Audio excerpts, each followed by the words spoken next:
guys, what's up? It's Joe Ready from Ready's Rise. We're back here at Jacobs Mitsubishi in Newport Richey, Florida. And guess what? I have that iconic Japanese sports car for you.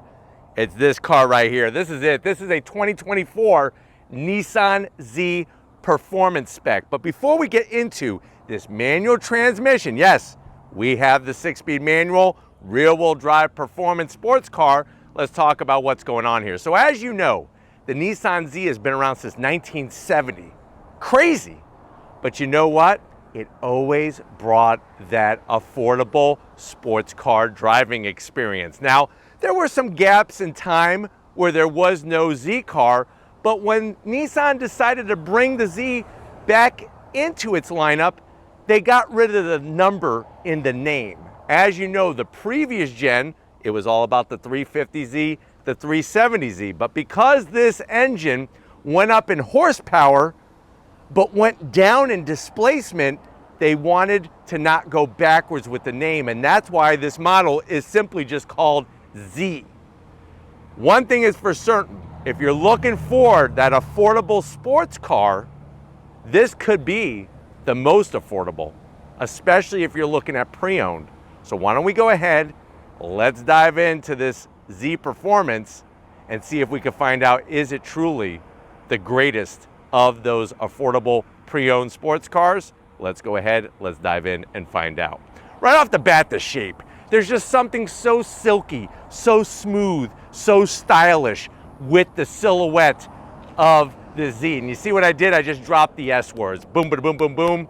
No tongue twisting, tongue tying going on with this guy here. Up front, I love the way they shaped the headlight design to mimic what was going on back in 1970, but to put a modern twist on it. All LED, of course, daytime running lamps, turn signals, and headlights. Everything else is body color, but I gotta zonk this. I've always been curious, what in the hell is that? It just kind of extends out.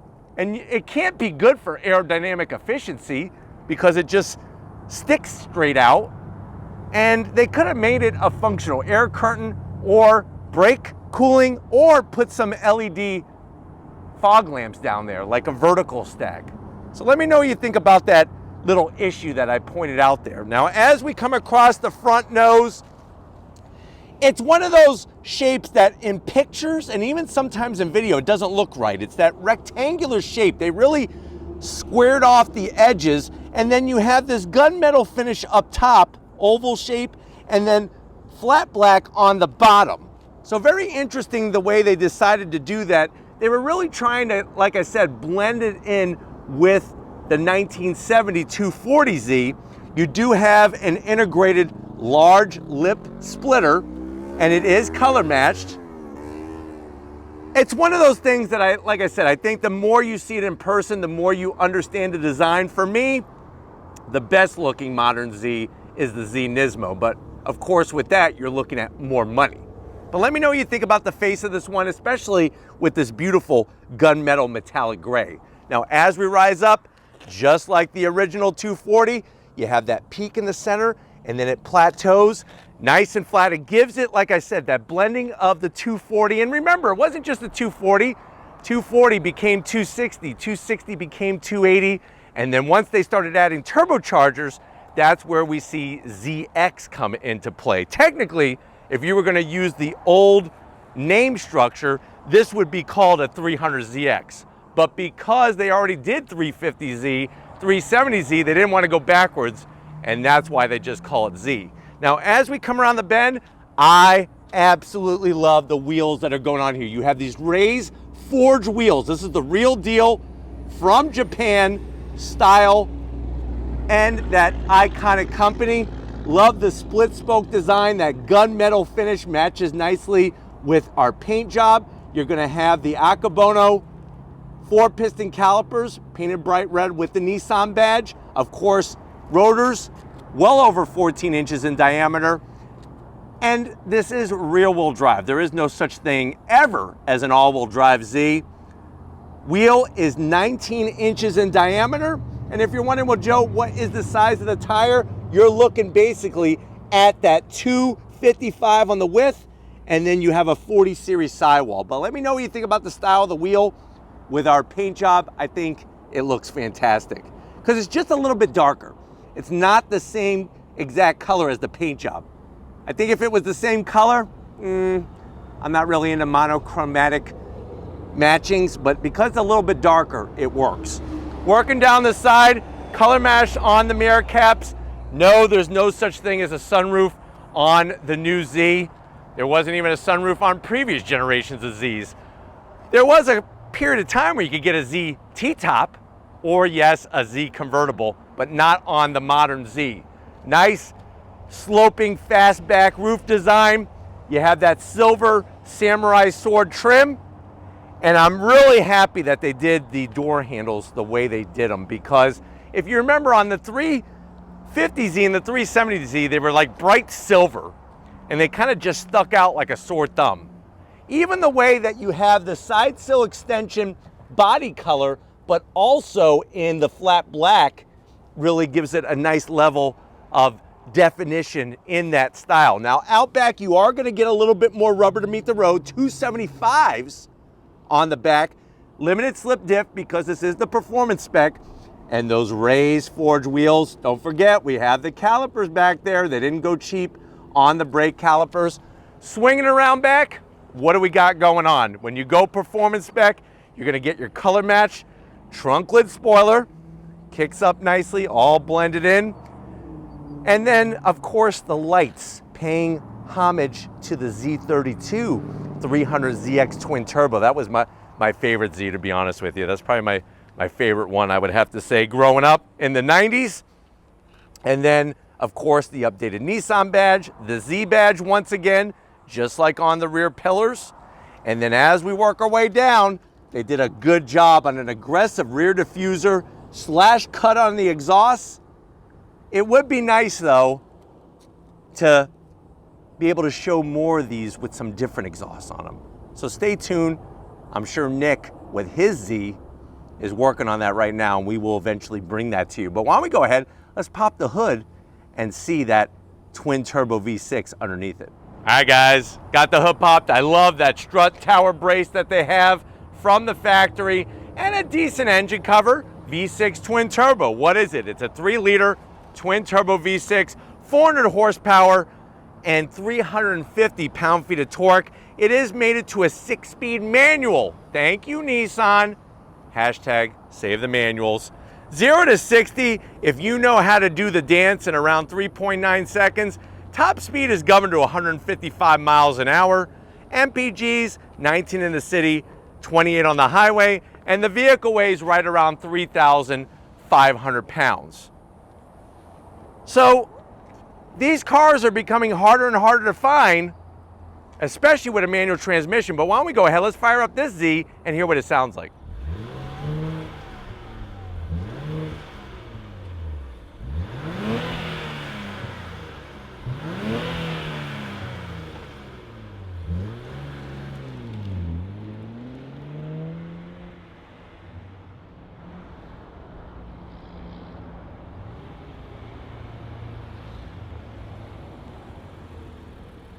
All right, guys, we're inside this 2024 Nissan Z Performance. The good news is that with it being a 2024, there haven't been any changes made to the Z since they introduced it in model year 2023. So whether you get a 25, 24, 23, a 26, they're all the same. They didn't make any changes to the vehicle whatsoever. So this is a way you can get one. This is a 2024, 1 year old. How much is the price? Well, brand new, this was around $57,000. Asking price for this particular one is $40,000. A little bit lighter on your wallet. But let's see if it's light on the goods that it brings to the interior. To the door panels. Love that this one has the two-tone. Soft black material, that bright red with the red stitching, the gray Alcantara, Bose sound system. Yes, some of the door panel is from the previous generation, but you know what? The way that they did the materials, it really does feel different. Not digging the carbon fiber stuff on the lower portion of the door panel. I could do without that. And the door pocket is a little on the tight side. So maybe just a 6-pack of chicken nuggets a barbecue sauce, and a small Pepsi to wash it down. Now, going from the door panel to the dash, I like the way the dash is pushed very far forward, really frees up the room for the passenger, and that two-tone looks spectacular. Come on in, you got your triple. It's a grand slam of gauges. You got your boost pressure, turbo speed, and voltmeter. I could do without the turbo speed.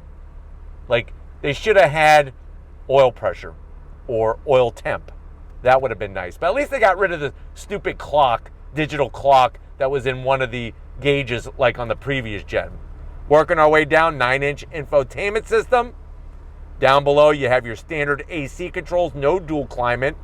USB-C, USB-A. That could have been wireless charging, but it's not, so that's a zonk. No wireless charging. You press this button, and this is the automatic rev match downshift feature for the 6-speed manual. 6-speed manual, nice short throws. You actually do get a carbon fiber drive shaft on the manual transmission equipped Zs. And what's great is you have that mechanical limited slip diff. There's your start stop button to fire up your Z. You got the two-tone. Heated seats, no ventilated seats, that's a zonk. You could open up your rear hatch, your cup holder, good old-fashioned mechanical e-brake. If you need another cup, there's another cup for you. And then this opens up, and you could put, I would say, remember how you were like the man in high school and you had girlfriends, you went through girlfriends like some people go through tissues? You could keep all their class rings that they gave you. Remember that? The little promise rings and everything? You could keep those in there as little keepsakes. Just don't, if you ever get married, don't ever let your significant other know about the rings. That might be an awkward conversation. And there's a 12 volt in there. So I guess if your significant other finds out, you could always stick your finger in the 12 volt and just call it a day. Seats, the two-tone, the black with the red, the Alcantara looking good. Nice bolstering. They are electric. Electric sliding, electric reclining. No sunroof in a Z. I'm okay with that. And if you look in the center here, which Steven's going to do, whether he likes it or not, you do have two little cubbies back there, large enough for about 5 boxes of Twinkies. So they got you covered for snack storage. But why don't you come over here to the business end? I want to show you a retro style wheel with the Z badge. All right, guys, business time behind the wheel. You do have that aluminum sill plate with the Z badge that illuminates at night. Pedal box perfection. This is what I'm talking about. Aluminum clutch, brake, and throttle, and then you have an aluminum dead pedal. See? That's not so hard, guys. Seats are fantastic. I feel good. I'm 6 feet tall, plenty of room. Not as tight as a Toyota Supra. And then the steering wheel, the leather, they made it look sort of similar design to the first Gen Z. You got that iconic badge, flat gray on the switchgear. It is a manual tilting and telescoping steering wheel. And then of course you have that beautiful digital gauge cluster. Looking fantastic, absolutely stupendous. Oil temp, water temp, and attack with Formula One style shift lights. But why don't we go ahead, let's get into the trunk area and see how much cargo there is in a Z. All right, guys, one of my favorite things about the Z is that you have usable space. So you lift this up, lots of nice cargo space. I love the way you have that strut tower brace out back to stiffen up the front of the vehicle, just like you saw when it stiffens up the front of the vehicle. But nice to have usable space. You could actually use this as a daily driver, especially with the way that the standard Z, and when I say standard, I'm talking about sport or performance, is sprung from the factory. The springs are not as stiff in this car as in the Z Nismo, which allows it to be a little bit more comfortable driving experience. But why don't we go ahead, we got the keys, we got a manual transmission, let's go on throttle and see just how good this Z could be. All right, guys, we left Jacobs Mitsubishi. We're inside this Nissan Z Performance with the 6-speed manual. Right away, I love the seating position in here, the way you get to see the top of the hood. Visibility out the back is great, even with that sharply angled rear glass. And the transmission is just really nice to road through. It's nice that they still have a manual transmission sports car. But let's go on throttle. We'll do a roll from second. On throttle, here we go.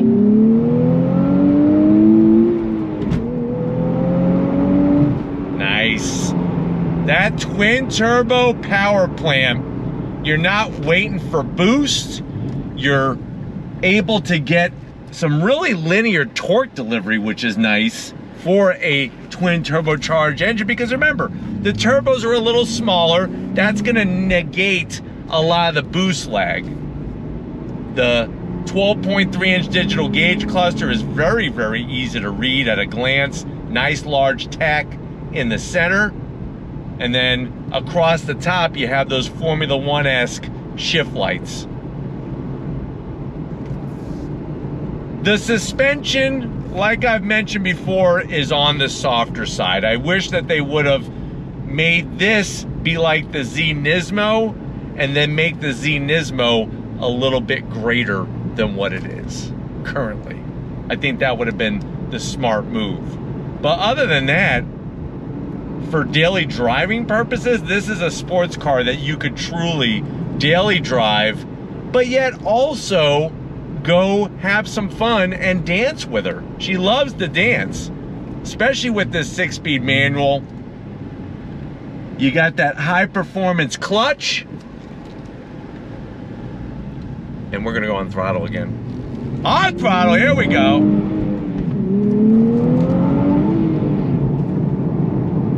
Nice.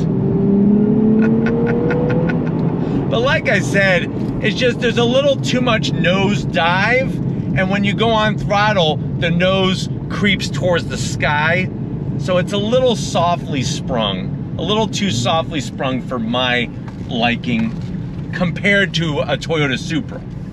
But that's one of those things that, especially because you are getting the car for a better price, you can get handle on your own and put whatever type of springs you want, or coilovers. But the fact, like I said, that this car exists, it exists with a manual transmission, and it's really fun to drive. It really is. Gearbox has short throws, crisp engagement, doesn't feel rubbery like the BMW gearbox in the Toyota Supra. And the clutch, even with the performance clutch that it has from Exity, it really is not a heavy clutch. It's got a good pickup point, and I think, like I said, you know, daily driving it, even with the manual, it's not gonna break your leg, which is good. With the Z manual, there are no modes, and I'm happy. I feel like modes have gotten like out of control. They've just gotten stupid. There is pumped in sound through the speakers. I'm not the biggest fan. I would like a little bit more sound out of the exhaust, real sound. But still, it's a great sports car. The thrust, especially around 3,000 RPM, 2,500, 3,000 RPM, is very respectable because of that twin turbo setup. But the handling is spot on, brakes feel good. It's just, I think with the handling, it's a little bit more forgiving because it is a little softer sprung, but I think for maybe a novice who's new to ripping it through the twisty bits, this actually might be a little bit better way to go because it's more forgiving. But like I said, you can make all of those modifications and adjustments yourself. But it just puts a smile on your face. I mean, look at this, really nice. Good turning. Turning is very, very crisp, very quick. So that's a big plus.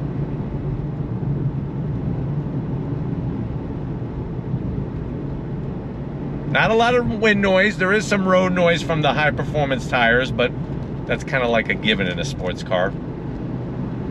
Steering wheel feels good. The seats are great. They really are. And they're full electric assist. I just wish they were ventilated. Be nice, especially when, you know, you look at a brand new MSRP on a Z Performance, you're looking at well over $55,000. It would be nice to have some ventilated seats.